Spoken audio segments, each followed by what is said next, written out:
All right, all right, all right. Hey, everybody. Hey, thank you again for following us this week, right? The ABCs of autism and the March Madness, man. Come on. We've got some great things to kind of wrap up the week with you on. And I want to just say thank you, thank you, thank you for your support. And listen to me when I tell you this. We got more for you, baby. So you want to make sure you clean out your calendar for tomorrow. And we'll talk more about that. And then today we're talking about, man, as a friendly reminder, you guys know we blended this whole session in and around the struggles of not only autism or the gifts of autism in the family, but also going through the divorce, all those things that happen, right, in this situation and all that. So in the middle of divorce, I just want to remind you that children, right, particularly with autism, still need peace, safety, and support, right? It's that those little things, and we talk a lot about the atmosphere. We talk a lot about the safe zones. We talk a lot about the things that are really important for your child during difficult times, right? And so, Tiffany Colvin has showed up and just done tremendous things, and she's going to do that again today as we kind of wrap up the summary of the ABCs and talk about the power of offering care and building a village. Kind of just touch on that because we got something special for you coming up on Saturday, right? Wrapping up the lessons from the ABCs of autism and diving into what I just shared with you. What our mission is for you today. And for those of you who don't know, this is the Comeback King, Geoff Tyson, as you can see, and host of Conversations with Geoff, which is sponsoring this and part of the foundation for Comeback King Enterprises.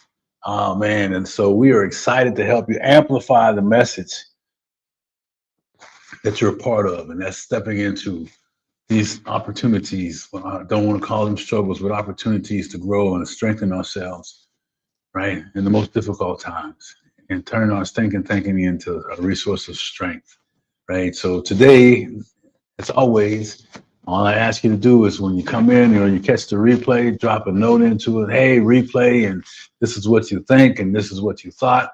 All that you can help us do, so because we ask you for more information, we want to make sure that we show up and deliver deliver what you need, right? Because that's our goal and that's our mission. So if no one has any questions, or I don't see any comments yet, I'm going to introduce to some of you who may have not been able to catch any of the sessions so far this week to our powerhouse. I call her the autism ambassador, Miss Tiffany Colvin.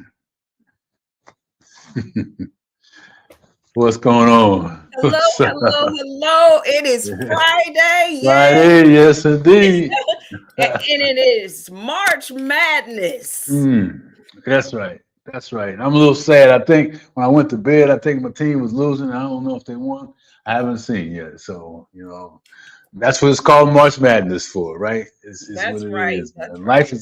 life can make us feel that way as well. So, hey, good to see you. Thank you again for carving out the time and just doing a tremendous job this week, talking about the ABCs of autism and each one of those letters standing for something. So I'm sure you kind of recap things, and then you talk a little bit about the power of offering care, and then a little subject into what they can expect for the special session you're hosting tomorrow. So I'm going to just sit back and get my pen ready so I can continue to learn from magnificent information you're sharing.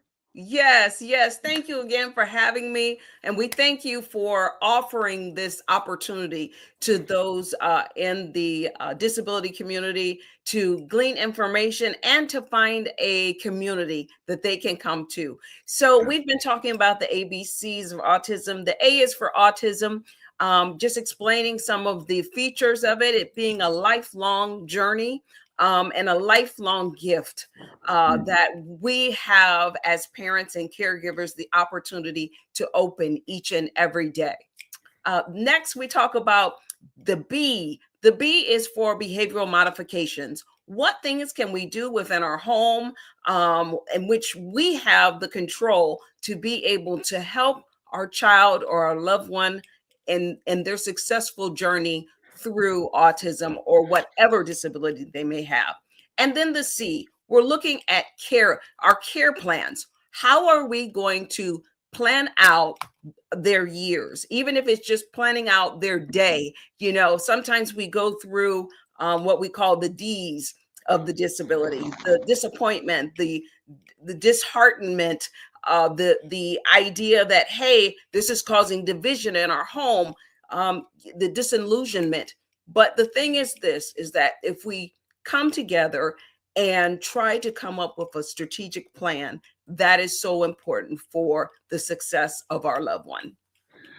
Yeah, and planning is important, boy, but sometimes we get so busy, we just kind of wing it. Yes. Yes. Right? And Yes. and as a result, when you do that, what does that do to the child? When you really every day something different, Excuse like me. yeah, So, yeah. so when we do that, we don't create a sense of comfort and security Mm, for that child. It will be just like us as an adult, not knowing what the expectations are when we go to work. We have a job description that tells us what the parameters are that are set for that position. So in our home, we want to do the same thing. We want to make sure that that child understands that, hey, this is what's going to happen. yeah, And if we do that, we can minimize the tantrums, the meltdowns that we see. So that is so important. yeah, yeah, and that's that part of it. When you get to that, unfortunately, it's in the places that you really out in public, or you're dealing with things that I mean, it's I see it, and I wish I could help, but I really don't know how to help. Yes. So Yes. preventive medicine is what we're providing, right? Absolutely. Yeah. As I say, it's better to pay today, pay now or pay later. And so how you end up paying is by, if you don't get those behaviors under control, then you start to see more aggressive behavior. And so what you want to do is, even if your child has some more severe symptoms, the thing is giving them an outlet, giving them a sensory outlet, giving them something that they can kind of control, helping them to learn how to modify themselves. But what's most important is not just the child or the loved one, but actually that caregiver being part of that, understanding that it is going to require some sacrifice on your end to modify maybe your lifestyle. But we're not asking for a lot. We're asking for 5 minutes a day, just being consistent. Consistency, consistency, consistency. If I can't teach anything else, it is consistency. Yeah, yeah, and that's the part about pay now or pay later. Yes. So every time you take the focus off of something you did the day before, you almost start over again. That's right. That's right. That's right. Right. And that is so important, because one of the symptoms of this disorder is, a lot of times there are some cognitive issues where that child may not remember what he has been taught. So there's a lot of reteaching each and every day. But we understand that as we do it each and every day, it becomes part of their muscle memory. And so Mm, we want each and every day that to be part of their muscle memory. And I just think about, even when losing my parents, one thing I remember from my childhood is the muscle memory of the smells. You mm. remember waking up on Saturday morning to some grits and some some sausage or bacon. Well, we Yeah. want to do the same thing. We want those sensory needs to be fulfilled each and every day. That helps to create a calming environment for that child. Yeah, and we talk a lot about sensories and calming and it's part of the autism spectrum, to where they're very sensitive to certain things that maybe, we just take for granted, like sound and touching. And what are some other things that, if we haven't talked about yet, just a Yes. reminder? Yes, well, a lot of times you do see sensory issues in every aspect of the five senses. Whether that's hearing, they don't like a lot of sound. A lot of times you may see individuals out with headphones on. Headphones kind of dampen that sound for them. Noise canceling headphones kind of dampen that sound for them, so that doesn't cause a lot of the meltdowns that it may cause. The other thing you may have where they're biting themselves, or they may be doing something that seems unusual or odd. We see a lot of with children with autism, they don't give you eye contact. If you call their name, they may not really, respond to that. So it is so important that you pick up on these things and understand that that is part of the modifications that you have to do in your household. For me, my children would not give eye contact, as that is typical. What I would do, just something simple that your listeners can do, is I would play a game with them, and we would sit, and they had to look me in the eyes, and we would do it for a minute, and then we get a little longer, and it was a game. And so, it's just trying those things to help alleviate some of the sensory issues they may have. Another suggestion is, a lot of times they want to feel comforted. So a weighted blanket or a weighted toy can help. Yeah, I've seen that too, and I've seen the headphones, and I've seen all the different things, and they seem to work. Yes. I mean, so it's again, you provide tools and tips that people can use and try out, and if they're not, nice thing about you create access to yourself, and people can kind of get to know you and ask more questions. So, but I want to make sure that we go through kind of a summary of the ABCs, and then maybe touch on what they can expect for the special show tomorrow. Yes, yes. So again, we talked about autism, we talked about behavioral modifications, we talked about care plans, what those look like inside of the home and outside of the home, and the educational system.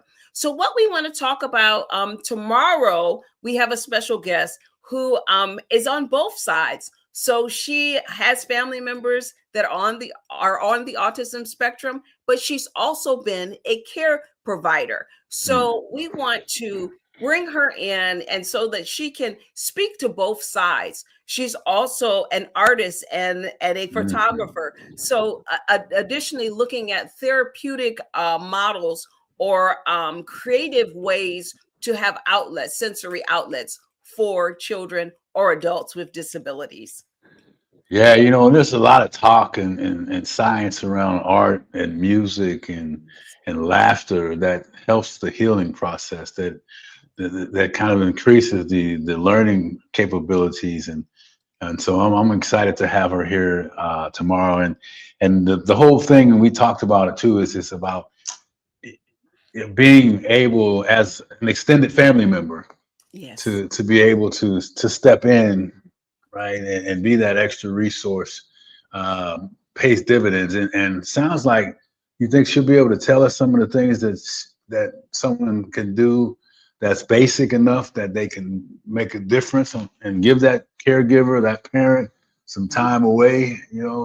Yes, yes. And she's going to elaborate on something that is so important, is safety. When we're looking at outside caregivers, what to look for. I think that is so important. How to be at ease, what questions to ask, what to look for. How many times should I show up unexpectedly, so that we make sure that when our children are not in our care and they're with someone else, that they're not just being left off to the side and to fend for themselves, but being able to look at the facility and know that this is a safe place for my child to be.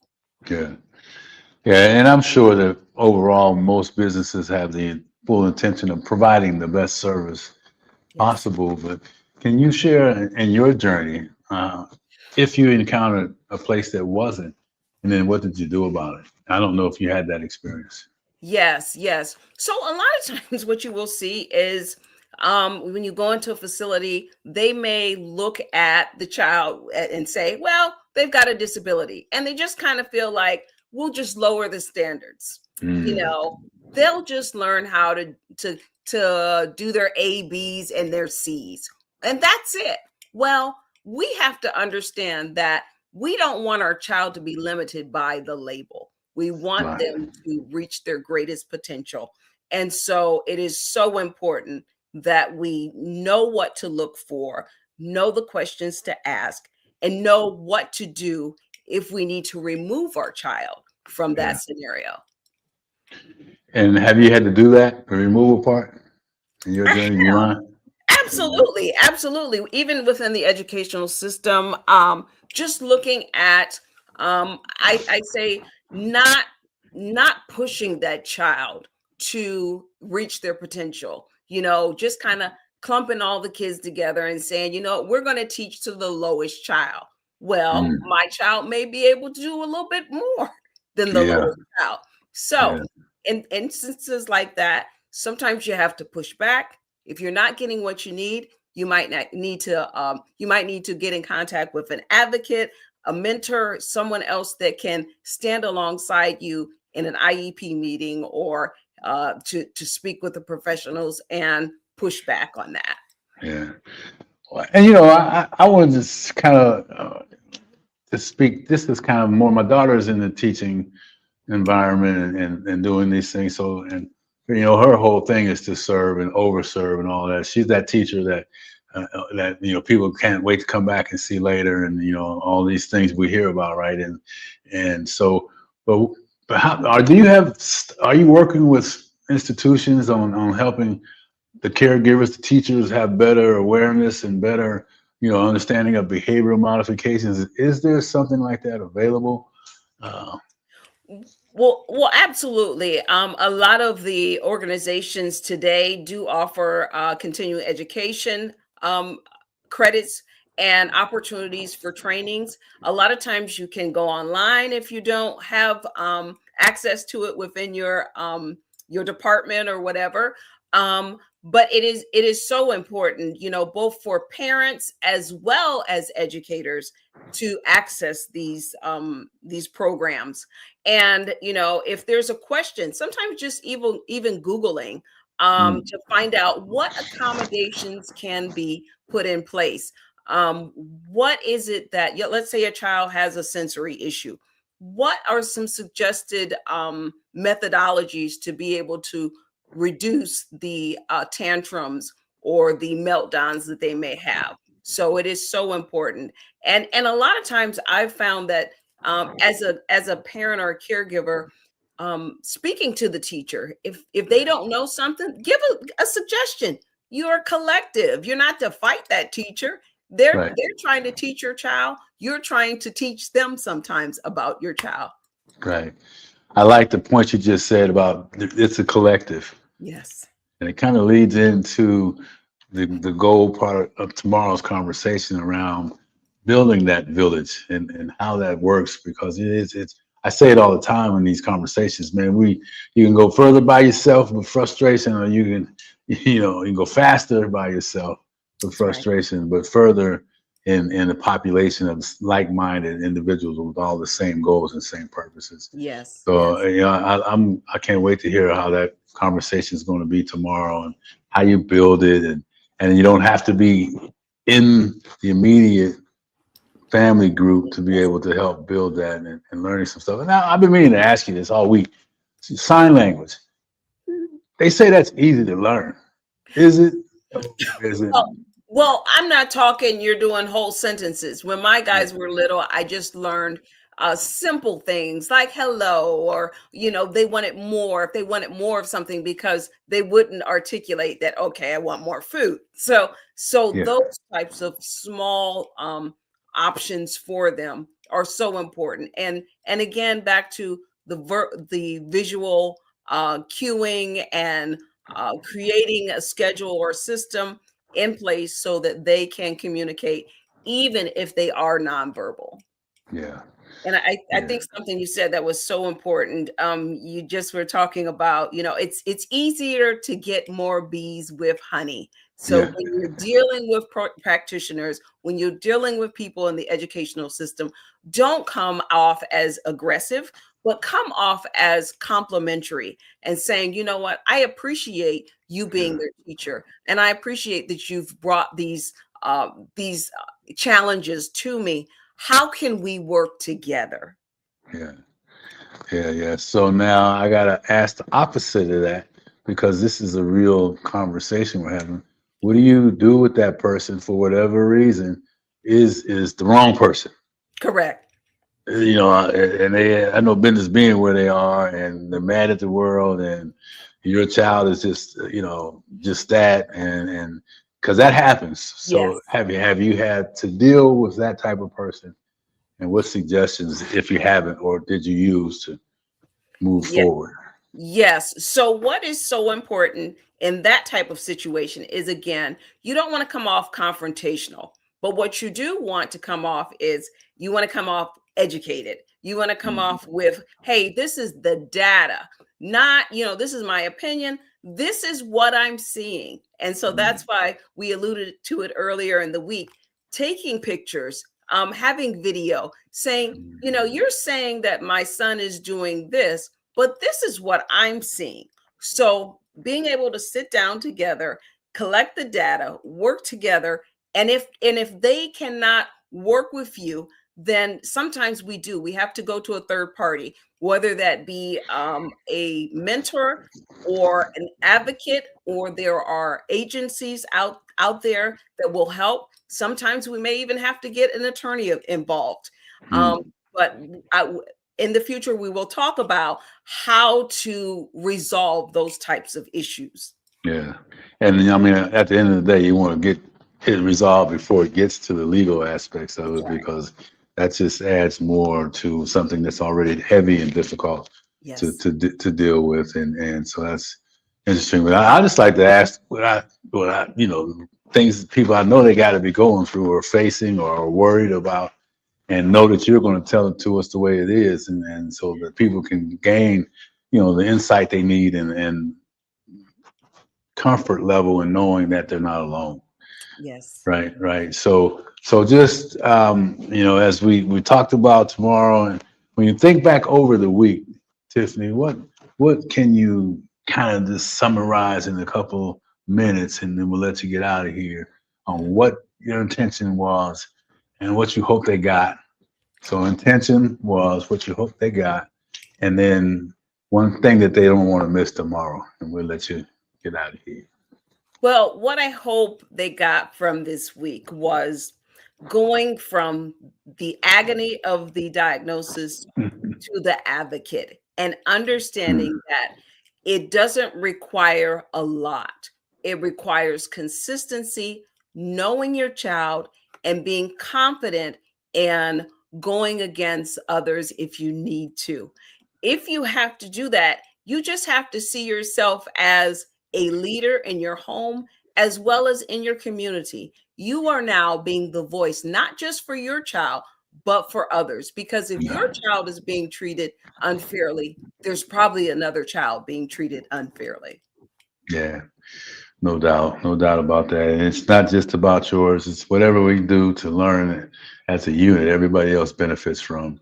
Yes, yes, And at the end of the day, man, the whole goal is to just create some peace, yes, right? And some hope, and yes, hope and peace, and then a clearer vision of absolutely. what they can do and do on their own if they're all by themselves. And then you've done that and Yes, doing that. And so it can be done. And so I commend you for the efforts and the time you've been taking all week long, and then carving out some more time Saturday to bring in the special guest. And I yes, can't wait to meet her and ask her a bunch of questions, and you a bunch of questions more. I've got a list.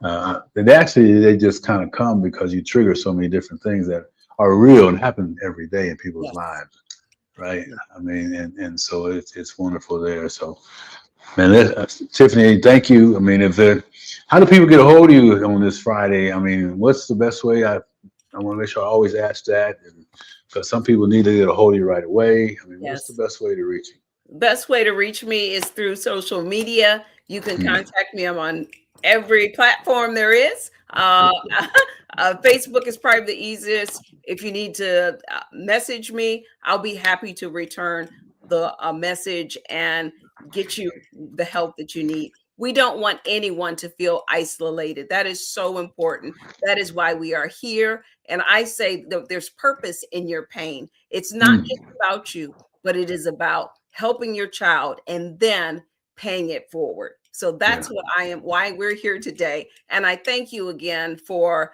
leaving us this opportunity and providing the arena for us to have these conversations.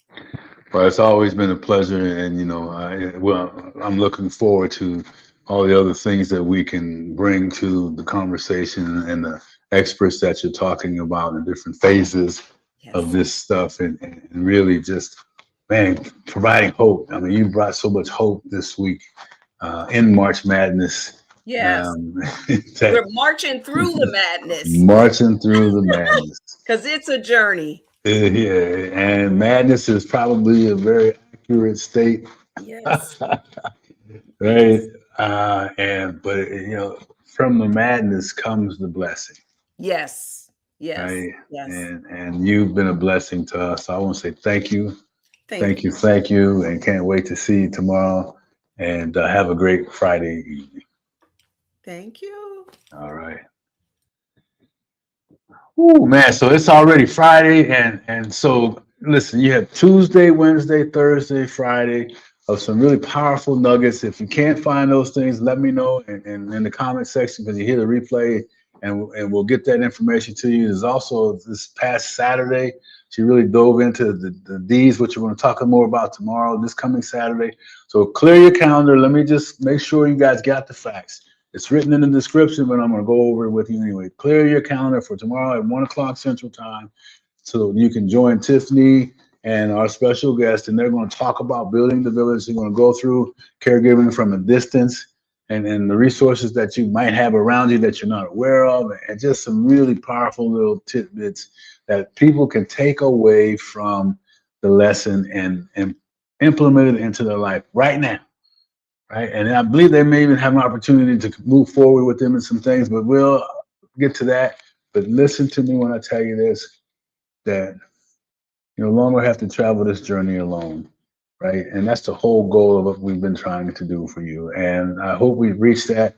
And if anyone has any comments or questions or even resources that we'd like to maybe try to bring on to the show, we'll be open to all those things.